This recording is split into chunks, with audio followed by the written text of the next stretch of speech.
another episode of Tuesday's Travel Blog, where every Tuesday I hope to show you all the cool things that I've seen, the fun places that I've been, and the wonderful people that I've met. Be sure to like, subscribe, and click the bell notification so you can get notified of all my Tuesday Travel Blog videos. I'm coming to you this Tuesday from Billy Tripp's Mindfield in Brownsville, Tennessee. This is on my stop between Nashville and Memphis, and I found this just by random chance looking at some cool things in the area, and I'm really glad that I stopped. This art installation is one of a kind. It is the largest art installation in Tennessee.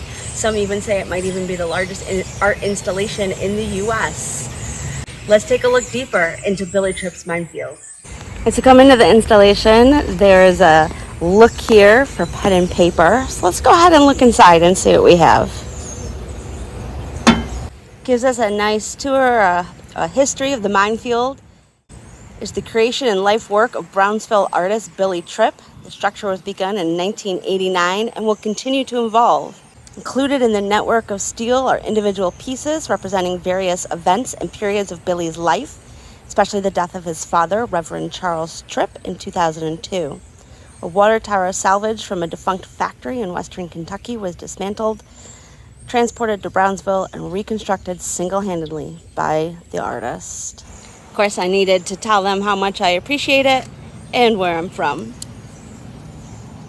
Brownsville is quite literally in the middle of nowhere. I'm sure that the only thing that puts this place on the map is this fantastic installation.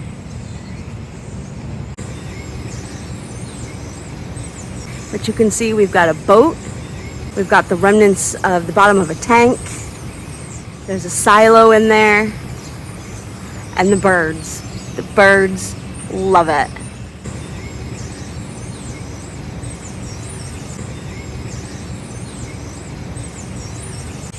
Thank you everybody for traveling along with me and joining me for today's Tuesday travel blog.